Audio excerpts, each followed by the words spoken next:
बिस्मिल्लाहिर्रहमानिर्रहीम। जी, उम्मीद है बेटा आप सब खैरियत से होंगे। जी, आज हम करेंगे 9th क्लास की एक्सरसाइज 1.1 क्वेश्चन नंबर 2। जी, क्वेश्चन हमारे पास है represent the following numbers on number line.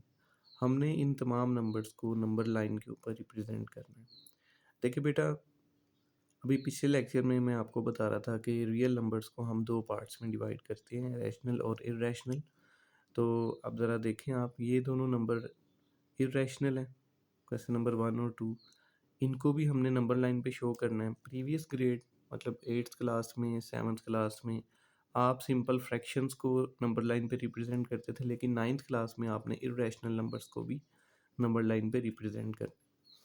ठीक है, ये दो हमारे पास इर्रेशनल नंबर्स हैं, 4 होल 1/3, 2 होल 3/4, -2 होल 1/7। ये तीन क्वेश्चन हमारे पास मिक्स्ड फ्रैक्शन के हैं। ठीक है, और ये 5/8 ये हमारे पास एक प्रॉपर फ्रैक्शन है। जी, इनको हमने रिप्रेजेंट करना है। तो बेटा आपको सबसे पहले नंबर लाइन का पता होना चाहिए कि नंबर लाइन क्या होती है और इस पर हम क्या क्या चीज़ें शो करवाते हैं।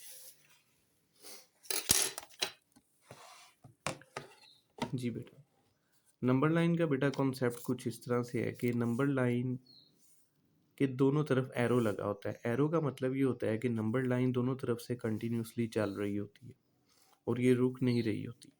इसके बिल्कुल मिडल पे ज़ीरो होता है। ज़ीरो की राइट साइड पे पॉजिटिव नंबर्स होते हैं और ज़ीरो की लेफ़्ट साइड पे नेगेटिव नंबर होते हैं। और आपने सेट ऑफ इंटीजर्स पढ़ा हुआ है। सेट ऑफ इंटीजर्स के अंदर कौन कौन से नंबर होते हैं जी? 0 +-1 +-2 अप टू सो ऑन।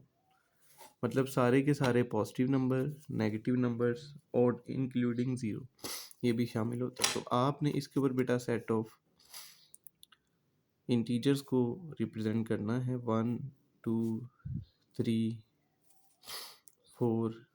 आपको जहाँ तक नंबर्स रिक्वायर्ड हों आप लिख सकते हैं, -1 -2 -3 -4। ठीक है जी। अब यहाँ पे एक क्वेश्चन है कि हम इस पे रिप्रेजेंट तो करते हैं इंटीजर्स को और फिर हम इसे रियल लाइन भी कह रहे होते हैं। देखिए बेटा, एक चीज़ ध्यान में रखनी है कि आप ये ना समझा करेंगे ज़ीरो के फ़ौरन बाद ही 1 आ जाता है।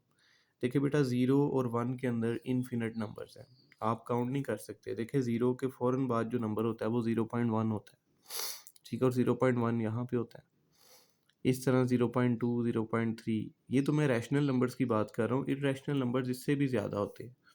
तो इसलिए ये हमारे पास रियल लाइन है। आपने कोई भी नंबर अगर रिप्रेजेंट करना है तो आप इस पे रिप्रेजेंट करेंगे जी। तो हमारा पहला क्वेश्चन है जी, स्क्वायर रूट 2। जी, क्वेश्चन नंबर 2 हमारा है represent the following numbers on a number line. देखिए बेटा, पहला क्वेश्चन है हमारे पास स्क्वायर रूट 2। स्क्वायर रूट 2 आपको पता है कि एक इर्रेशनल नंबर है। आपने सबसे पहले क्या करना है जी, इस इर्रेशनल नंबर का को सॉल्व कर लेना है कैलकुलेटर। जी, इसका आंसर बेटा आया 1.414 अप टू सो ऑन। मतलब ये चलता जा रहा है बिकॉज इर्रेशनल नंबर है, इसमें कोई पैटर्न भी नहीं होगा नंबर्स में। आप गैस नहीं कर सकते कि ये जो 2 है इसके बाद कौन सा है। तो आपने खैर एटलीस्ट 3 डिजिट तक इसे लिख लेना है और आगे अप टू सो ऑन करवा देना है। उसके बाद आपने बेटा एक नंबर लाइन लगानी है, क्योंकि देखें आंसर आपका है जी 1.4। तो मतलब आप 0 1 2 3 -1 और -2, क्योंकि हमारा कंसर्न इस साइड से है तो आपने बेटा इसको ज़रा वाज़िया तौर पे लिख लेना है 0 और 1 2। अच्छा देखिए 1.4 आपने क्या करना है बेटा, स्क्वायर रूट वाले जितने भी नंबर्स होते हैं कोशिश करनी है उसे with the help of Pythagoras theorem solve करें। आपने 1 यूनिट जाना है नंबर लाइन के ऊपर 0 से 1 तक और फिर 1 यूनिट अपर साइड पे मूव करना है। इस तरह से मूव करना है कि यहाँ पे 90 का एंगल शो हो, मतलब 90 का एंगल बने। फिर आपने इसको इस चीज़ को इससे ज्वाइन कर देना, ये आपके पास एक राइट एंगल ट्रायंगल बन जाएगी। अब देखिए, अब हमने चेक करना है कि ये 1 और 1 और क्या ये साइड जो ओ बी है ये स्क्वायर रूट 2 के आंसर के इक्वल है।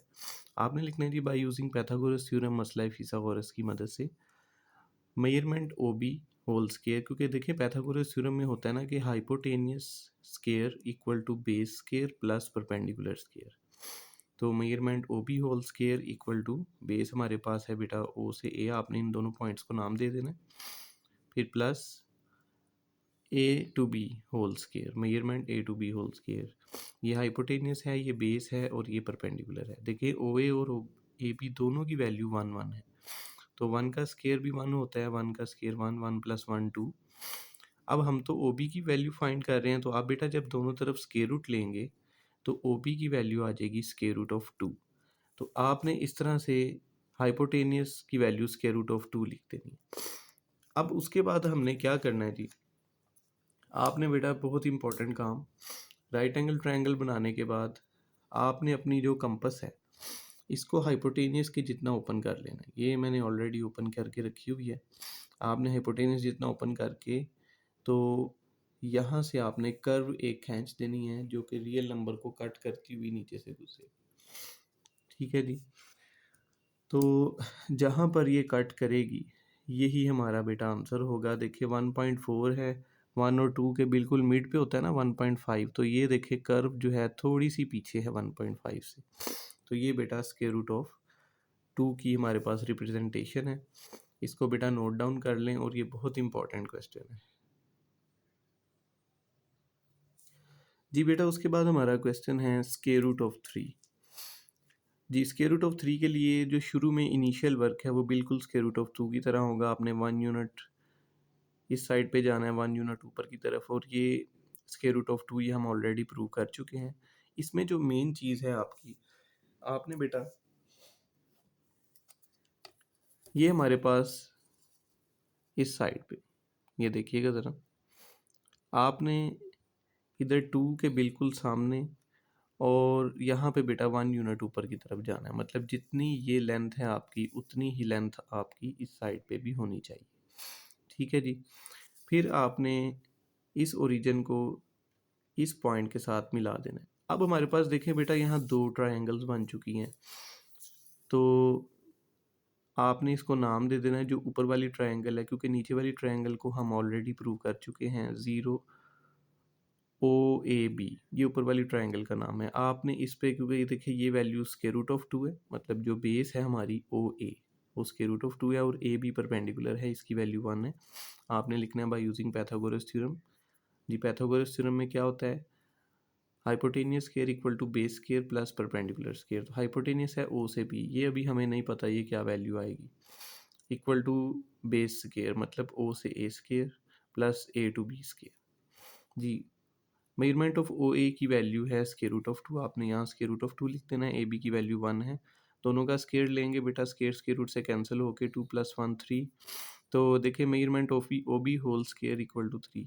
तो अगर आप ओ बी की वैल्यू निकालना चाहते हैं तो दोनों तरफ आपको स्क्वायर रूट लेना पड़ेगा, स्क्वायर और स्क्वायर रूट आपस में कट होके ओ बी आ जाएगा आपके पास स्क्वायर रूट ऑफ 3। उसके बाद बेटा सबसे इंपॉर्टेंट काम होता है कर्व लगाने का। कर्व आपने कैसे लगानी है, आपने अपनी कंपस को ओ बी जितना ओपन करने के बाद, जब आपने कंपस को भी जितना ओपन करना है, फिर आपने यहाँ से रख के ना कर्व शुरू कर देनी है, वो इस पॉइंट से गुजरेगी। और वैसे भी अगर आप स्क्वायर रूट ऑफ 3 को सॉल्व करेंगे तो इसका आंसर देखें क्या आता है जी। स्क्वायर रूट ऑफ 3 इसका आंसर बेटा आया 1.7।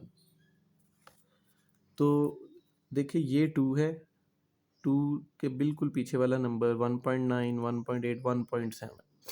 ठीक है जी, तो ये देखें वहाँ से ही गुजर रही है, तो ये बेटा हमने इरेशनल नंबर्स की रिप्रेजेंटेशन होगी। नेक्स्ट हमारे पास बेटा 2 मिक्स्ड फ्रैक्शन के क्वेश्चन है। ये बहुत इजी क्वेश्चन है, 3 वाला और 6 वाला सेम है। आप भी कोशिश किया करें पहले सेम क्वेश्चंस को एक जगह पे किया करें जी। क्वेश्चन है 4 होल 1/3। देखिए ये ऐसे क्वेश्चन है जो आपने 8th क्लास में भी सॉल्व किए हुए हैं जी। आप बेटा एक रियल लाइन लगाएंगे, 4 होल 1/3 का मतलब है हमने 0 से स्टार्ट करना और 4 तक पहुंच जाना है। ठीक है जी, उसके बाद बेटा ये जो 3 है, 3 का मतलब है कि 4 और 5 के दरमियान आपने 3 हिस्से करने।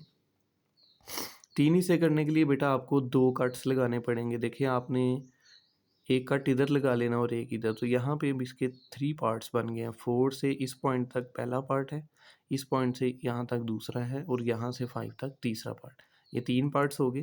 अब 3 के ऊपर लिखा हुआ है 1। 1 का मतलब है कि आपने इन तीनों पार्ट्स में से जो पहला पार्ट है उसके ऊपर एरो लगा के आपने ये पॉइंट को शो कर देना। जी तो बेटा नीचे वाला हमारा क्वेश्चन है 2 होल 3/4। 2 होल 3/4 का मतलब है कि हम 0 से स्टार्ट किया 2 पे पहुंच गए। ठीक है जी।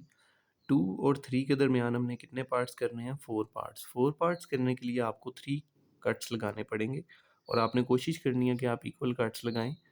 1 2 3।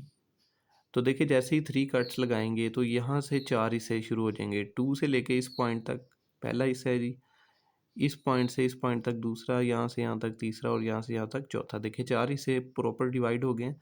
अब 4 के ऊपर बेटा लिखा हुआ है 3, तो आपने देखें 1 2 और 3 के ऊपर आपने एरो लगा के बेटा इस पॉइंट को शो करवा देना है। जी बेटा नेक्स्ट क्वेश्चन हमारे पास है जी 5/8। आप 5 को 8 पे डिवाइड करें with the help of calculator, तो ये आएगा 0.6। आपने नंबर लाइन लगानी है क्योंकि ये एक पॉजिटिव नंबर है तो जारी बात है पॉजिटिव साइड पे ही जाएगा। 0 और 1 के आपको पता है बेटा बिल्कुल मिड पे होता है 0.5। 0.5 से बिल्कुल अगला जो पॉइंट होता है वो 0.6 होता है। आपने यहाँ एरो लगा के इस पॉइंट को शो कर देना 5/8। ये ऑलमोस्ट वही क्वेश्चन हैं जो आपने एट्थ क्लास में सॉल्व किए हैं। जो 9th क्लास में न्यू एडिशन है वो इरेशनल नंबर्स की है, तो ये बेटा आपको दोनों क्वेश्चन बहुत अच्छे से आने चाहिए। जी 4th वाला लास्ट क्वेश्चन है हमारा जी, ये एक नेगेटिव मिक्स्ड फ्रैक्शन है -2 होल 1/7। जी बेटा आपने क्योंकि अब नेगेटिव साइड पे जाना है तो मैंने यहाँ पे नेगेटिव नंबर्स को ही लिखा हुआ है, क्योंकि देखिए एरो का मतलब है कि रियल लाइन दोनों तरफ से चलती जा रही है। वो आप अब ये ना सोचना कि जी पॉजिटिव नंबर तो सर ने लिखे नहीं, पॉजिटिव नंबर बेटा इस एरो के अंदर है सारे, इसको आप आगे तक एक्सटेंड करेंगे इसमें पॉजिटिव नंबर भी आ जाएंगे, लेकिन हमें उनकी अभी ज़रूरत नहीं है। जी बेटा -2 पे चले गए, 0 से जंप करके -2 पे आ गए। 7 का मतलब है -2 से 3 तक आपने 7 पार्ट्स करने हैं, तो देखिए बेटा 7 पार्ट्स करने के लिए आपको 6 कट्स लगाने पड़ेंगे। जी -2 से इस पॉइंट तक जी फर्स्ट पॉइंट है 2 3 4 5 6 और 7। देखिए आपने इसके 7 हिस्से कर लिए। अब 7 के ऊपर लिखा हुआ है जी 1। आपने बेटा 1 के ऊपर एरो लगा के इस पॉइंट को शो कर देना। देखिए बेटा अगर 7 के ऊपर 2 लिखा होता ना तो आपने इस पॉइंट पे चले जाना था, यहाँ पे एरो आना था। अगर 7 के ऊपर 3 लिखा होता तो हमने इस पॉइंट पे मूव कर जाना था। तो ये मिक्स फ्रैक्शन को सॉल्व करने का तरीका होता है। जी उम्मीद है बेटा आप सबको ये लेक्चर पसंद आया होगा। इंशाल्लाह हम ये क्वेश्चन वाइज वीडियोस बनाएंगे ताकि 9th क्लास के स्टूडेंट को एग्ज़ाम्स के अंदर कोई मसला ना हो। अल्लाह ताला आप सब बच्चों का हामी नासिर हो। बहुत शुक्रिया।